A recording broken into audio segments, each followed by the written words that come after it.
आधुनिक सुविधाओं के दौर में सभी आधुनिक सुविधाओं वाला फैज अस्पताल, मल्टी स्पेशलिटी एवं ट्रॉमा सेंटर, सुमन विहार, डेला पीर मंडी, बाईपास रोड निकट वीर सावरकर नगर चौराहा बरेली में, जहां पर सभी प्रकार के गंभीर मरीजों एवं एक्सीडेंटल मरीजों के कम खर्च में सफल इलाज के लिए सभी प्रकार की सुविधाएं उपलब्ध है। फैज अस्पताल मल्टी स्पेशलिटी एवं ट्रॉमा सेंटर के डायरेक्टर डॉक्टर गायास उल रहमान ने बताया कि हमारे फैज अस्पताल में हृदय रोग विभाग, जनरल मेडिसिन विभाग, गैस्ट्रो पेट रोग विभाग, प्रसूति एवं स्त्री रोग विभाग, हड्डी एवं जोड़ विभाग, नाक कान व गला रोग विभाग, बाल रोग विभाग, मूत्र रोग विभाग, चर्म रोग विभाग, क्रिटिकल केयर, चेस्ट व श्वास रोग, जनरल एवं लेप्सिस्कोपिक सर्जन आदि विभाग फैज अस्पताल में उपलब्ध है। जहां पर डॉक्टर गायास उल रहमान MBBS MD वरिष्ठ परामर्श चिकित्सक के कुशल नेतृत्व एवं निर्देशन में doctor Firoz Khan MBBS MSFI AGES laparoscopic surgeon, doctor Atul Gangwar MBBS MD ortho, fracture joint, backbone specialist भूतपूर्व सर्जन सफदरजंग अस्पताल Delhi, doctor Shazia Bano MBBS MD स्त्री एवं प्रसूति रोग विशेषज्ञ, doctor Akash Gupta MBBS MD PED नवजात शिशु एवं बाल रोग विशेषज्ञ, doctor Irfan Siddiqui MBBS MS ortho हड्डी एवं जोड़ विशेषज्ञ, doctor AK Srivastava MBBS DLO ENT नाक कान गला रोग विशेषज्ञ, doctor Shakeel Ahmed MBBS MS MCH neuro surgeon, doctor Mujibur Rahman MBBS MD pathologist आदि की सेवाएं फैज अस्पताल में 24 घंटे उपलब्ध रहती है। वही ultrasound, ECG, nebuliser, oxygen, x ray, ventilator and C-आर्म की सुविधा भी उपलब्ध है। वही फैज अस्पताल में प्रशिक्षित स्टाफ मरीजों की सेवा के लिए 24 घंटे उपलब्ध रहता है। इसके अलावा आयुष्मान धारकों के फ्री इलाज की सुविधा के साथ 24 घंटे एम्बुलेंस सेवा भी उपलब्ध रहती है। इसकी जानकारी देते हुए फैज अस्पताल के डायरेक्टर डॉक्टर गायास उल रहमान ने बताया।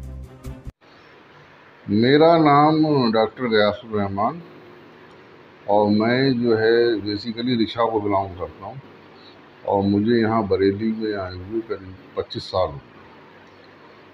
मेरी एजुकेशन जो है आगरा से हुई, MBBS और MD दोनों,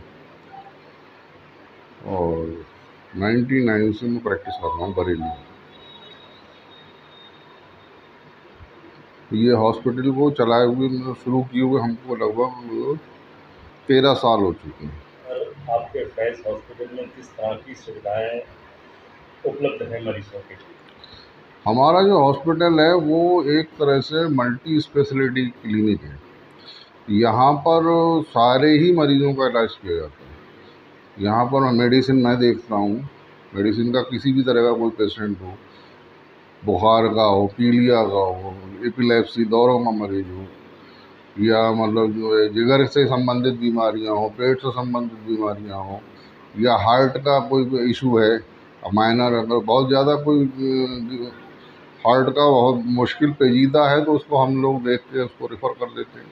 लेकिन ज़्यादातर मेडिसिन के जितने भी केसेस होते हैं हम डील कर लेते हैं, एडमिशन भी करते हैं, OPD भी देखते हैं। इसके अलावा हमारे यहाँ ऑर्थोपेडिक डिपार्टमेंट भी है, उसमें डॉक्टर इरफान और डॉक्टर अतुल 2 लोग यहाँ पर जो है देखते हैं उसको। और डॉक्टर शाजिया जो हैं वो गायनिकोलॉजिस्ट हमारा जो है जच्चा बच्चा जो डिपार्टमेंट है उसे संभालती हैं। और डॉक्टर आकाश गुप्ता जो हैं वो पीडियाट्रिशियन हैं, वो अपना जो है नर्सरी भी देखते हैं, एडमिट भी करते हैं, और डिलीवरी के टाइम बच्चों का जो है वो भी देखते हैं वो कि किसी तरह का कोई बच्चे में कॉम्प्लिकेशन तो नहीं है, या पैदा हुआ है तो सब कुछ ठीक ठाक है या नहीं। और बाकी ऑन कॉल भी न्यूरो सर्जरी भी हम कराते हैं, यहाँ पर डॉक्टर शकील आते हैं, न्यूरो सर्जरी भी होती है। और प्लास्टिक सर्जरी के लिए भी जो है डॉक्टर विपुल वगैरह को बुला लेते हैं। तो काम तो हम सारे करते हैं यहाँ पर। और हमारे यहाँ जो है वेंटिलेटर्स भी हैं, और हमारे यहाँ जो है C-आर्म मशीन भी है, एक्सरे मशीन भी है, सारे मतलब जो, और इन्वेस्टिगेशन के पॉइंट ऑफ व्यू से तो आपको मालूम ही, हमने अपना एक सेंटर भी बना रखा है, इस बार डायग्नोस्टिक सेंटर। अब तो हमें उसकी भी परेशानी नहीं है और हम अपने सारे केस तुरंत जो है वो इन्वेस्टिगेट करा लेते हैं, और बहुत ही रियायती जो है मरीजों को उसमें जो है रियायत भी जो है प्रोवाइड कराते हैं। डॉक्टर साहब, जो आपके यहाँ फैज हॉस्पिटल में मरीज आते हैं उनकी जैसे कि जाँचें होती हैं अल्ट्रासाउंड है, ईसीजी है और कई तरह की जाँचें जो होती हैं। तो आपके सेंटर में किस तरह की रियायतें दी जाती हैं मरीज़ों को? जो हमारे यहाँ पैथोलॉजी होती है उसमें हम करीब 25 से 30-35% तक रियायत कर देते हैं मरीज़ की। और जो हम अल्ट्रासाउंड जैसे हम करा रहे हैं उसमें भी 25% की रियायत करवाते हैं। और एमआरआई में तो हम आधा 50% की रियायत करवाते हैं, 40 से 50% तक की।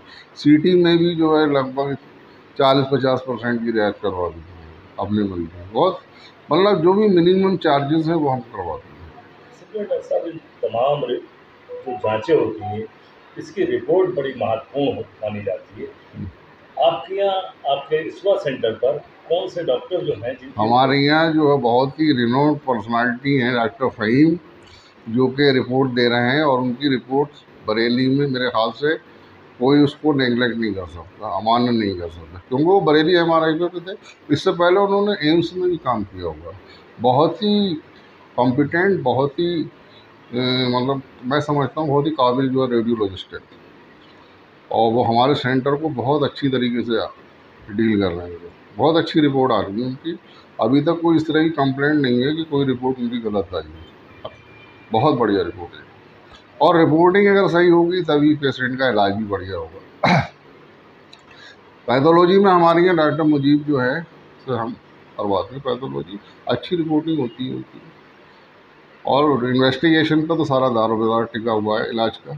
अगर इन्वेस्टिगेशन सही है, डायग्नोसिस सही है, तो पेशेंट का इलाज भी बढ़िया हो जाता है। दूसरी बात जो है खर्चा भी कम है हमारे यहाँ। वो तो पूरे इलाके में जग जाहिर है कि बहुत ही नॉमिनल चार्जेस पे हम लोग अपना इलाज कर लेते हैं। डॉक्टर साहब आपके यहाँ गायनी विभाग में जो डॉक्टर हैं उनका फोकस किस तरह रहता है, नॉर्मल डिलीवरी पर या सीजर पर? मैं समझता हूँ जितनी भी गायनिकोलॉजिस्ट होती हैं उनका ज़्यादातर तो फोकस नॉर्मल डिलीवरी पे ही रहता है। लेकिन ये एक गलत धारणा है मरीजों में बैठी हुई कि जो है डॉक्टर ऑपरेशन कर देते हैं। ऑपरेशन तभी होता है जब पेशेंट में डिलीवरी में कोई कॉम्प्लिकेशन हो। अगर कोई मेडिकल कॉम्प्लिकेशन है कि बिना उसके मतलब ऑपरेशन के बिना नॉर्मल डिलीवरी नहीं हो सकती, तभी जो मजबूरी में ऑपरेशन किया जाता है। अदरवाइज जो नॉर्मल डिलीवरी तो मतलब एक नेचुरल प्रोसेस है। नॉर्मल डिलीवरी ही सबसे पहले ट्राई करना चाहिए। और प्राइमा में तो थोड़ा टाइम भी लग जाता है। पहली डिलीवरी में 12 से 16 घंटा लग जाते हैं। इतना हम वेट करती हैं हमारे यहाँ डॉक्टर भी। और जो मल्टी पैरा है वो तो तुरंत ही हो जाती है, उनकी 1-2 घंटे में डिलीवरी हो जाती है।